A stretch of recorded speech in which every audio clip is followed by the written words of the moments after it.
Hola. ¿Cómo estás? Disculpa si te asusté con esta introducción. No era mi intención.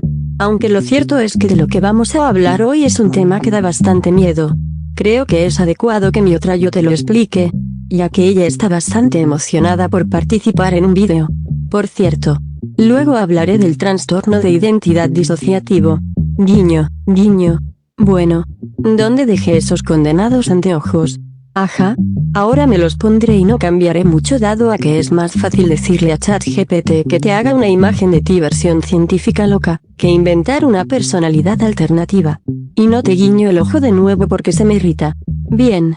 Ahora que cambié de personalidad, finalmente puedo dejar de hacer stand-up barato para empezar a hablarte de qué son los priones. Y más te vale que vengas esperando que te dé información terriblemente técnica, pero no te preocupes, te lo explicaré todo detalladamente y con paciencia. Primero, vamos a ver qué es una proteína. Una proteína es básicamente una máquina hecha de aminoácidos. Son cadenas largas de estas moléculas que, cuando se doblan en formas específicas, hacen cosas en tu cuerpo, construyen músculo, transportan sustancias, detectan señales, reparan daño, regulan procesos, todo. Seguimos hablando del plegamiento de las proteínas. Esto es fundamental para entender los priones. El plegamiento de las proteínas es el proceso mediante el cual una cadena de aminoácidos, que al inicio no es más que una tira lineal, se dobla sobre sí misma hasta adoptar una forma tridimensional precisa. Y esa forma es la que define lo que la proteína será capaz de hacer. Para entenderlo, primero debemos saber qué es un aminoácido. Son las unidades básicas que forman todas las proteínas, como pequeñas piezas con propiedades específicas. Algunas de estas piezas atraen el agua, otras la rechazan, algunas se unen entre sí con facilidad y otras se repelen. Cuando una cadena de aminoácidos se forma, estas características interactúan constantemente, empujando y jalando la cadena en distintas direcciones.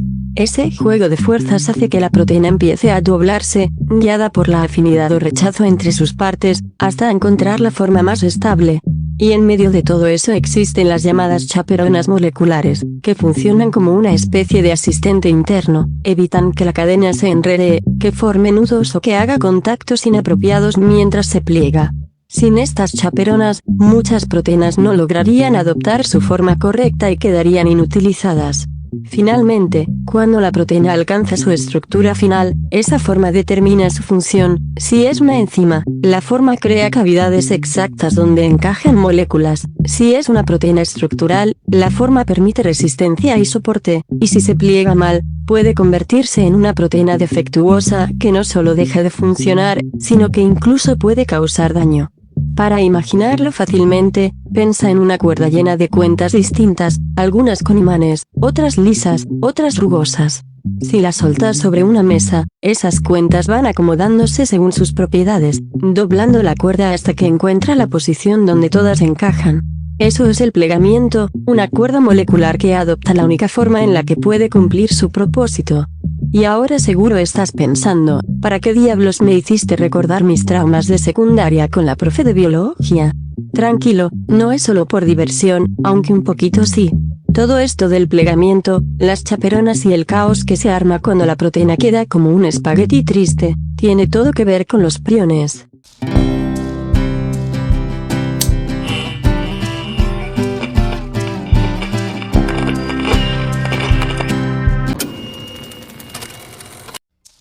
Los priones empiezan siendo algo completamente normal, una proteína priónica celular, presente sobre todo en las neuronas. Esta proteína funciona bien siempre que conserve su estructura habitual, formada principalmente por hélices alfa, que son como espirales flexibles y estables. Mientras mantenga esa forma, no representa ningún peligro. Pero aquí es donde el mundo molecular se tuerce. Ya sabemos que el valor de una proteína está en cómo se pliega. Si su forma cambia, su función también cambia. El problema aparece cuando esta proteína priónica celular sufre un error de plegamiento y adopta una estructura completamente distinta, dominada por láminas beta, que son rígidas, resistentes y muy propensas a agruparse entre sí. Esta nueva versión deformada ya no es funcional y además es prácticamente indestructible. Las enzimas del cuerpo no pueden desarmarla, el calor no la afecta y su estabilidad es tan grande que se convierte en una especie de cristal tóxico. Pero lo verdaderamente aterrador no es su resistencia, sino su capacidad de contagiar su forma. Cuando esta proteína mal plegada entra en contacto con una proteína priónica celular normal, la obliga a doblarse igual de mal. No usa ADN, no usa ARN, no transmite información genética. Lo único que transmite es su geometría, como si fuera un molde defectuoso que deforma a cualquiera que toque. A partir de aquí, el proceso se vuelve exponencial. Una proteína mal plegada convierte a otra, esa convierte a dos más, y en poco tiempo se forma una acumulación de fibras ricas en láminas beta que el cerebro no puede manejar. Estas fibras se agrupan, se vuelven insolubles y empiezan a bloquear la maquinaria celular. Las neuronas se estresan, fallan, y mueren. Con el tiempo, el tejido cerebral se llena de huecos microscópicos, dándole esa apariencia esponjosa tan típica de las enfermedades priónicas. El origen del primer prión puede variar. A veces surge por pura estadística, una proteína que se dobló mal por error. Otras veces se debe a mutaciones genéticas que facilitan que la proteína adopte la forma equivocada. Y también puede provenir del exterior, como ocurre en la enfermedad de las vacas locas o en el curú. Pero en todos los casos el mecanismo es el mismo, una estructura normal en hélices alfa colapsa hacia una estructura rígida en láminas beta, y esa estructura corrupta se propaga sin parar. Los priones no están vivos, pero destruyen. No piensan, pero aniquilan neuronas con una eficiencia absurda. Y todo empieza con una sola proteína que perdió su forma, y decidió arrastrar a todas las demás con ella.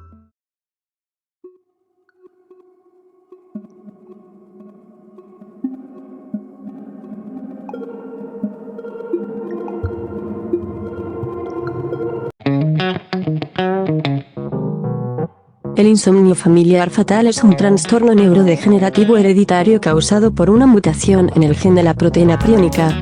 Su origen es estrictamente biológico. La mutación provoca que ciertas neuronas del tálamo, la región que regula el sueño, comiencen a acumular proteínas mal plegadas. Estas proteínas alteradas inducen a otras a deformarse, iniciando una reacción en cadena que destruye progresivamente los circuitos encargados de iniciar y mantener el sueño. Desde el punto de vista médico, es un fallo estructural del mecanismo que permite al cerebro entrar en reposo. El resultado es un estado de vigilia sostenida que no responde a fármacos, ni a sedantes, ni a ninguna intervención conocida. En la primera etapa, el paciente conserva plena conciencia de sus síntomas. Nota la dificultad para dormir, nota la ansiedad creciente, nota la sensación de que su propio cuerpo está perdiendo una función esencial. Sabe por qué lo ha visto en familiares, o porque conoce su mutación que esto no es estrés ni insomnio común. Es el inicio de un proceso que no puede ser detenido. Esa lucidez inicial es casi cruel, comprende exactamente lo que está comenzando. Con el avance del daño, la arquitectura del sueño se desintegra por completo. El organismo entra en un estado paradójico donde el cansancio es absoluto, pero la capacidad de dormir ha sido aniquilada. El tálamo se apaga región por región, y la falta de sueño altera el sistema nervioso autónomo, la temperatura corporal, el pulso, el metabolismo. El cuerpo se vuelve torpe, rígido, sudoroso. La memoria empieza a resquebrajarse. Aún hay momentos de claridad, pero cada vez más breves y más turbios. Es aquí donde la enfermedad comienza a robar algo más que el sueño, empieza a desarmar la mente. Las noches se vuelven un infierno sin descanso, y los días una repetición agotadora que el paciente apenas logra interpretar. La ansiedad deja paso a confusión, luego a desorientación, luego a alucinaciones. Lo que una vez fue una persona consciente empieza a fragmentarse. Ya no distingue entre realidad y desvarío. El lenguaje se traba. El pensamiento se diluye. La lucidez retrocede como una marea que no vuelve. Finalmente, la mente se disuelve.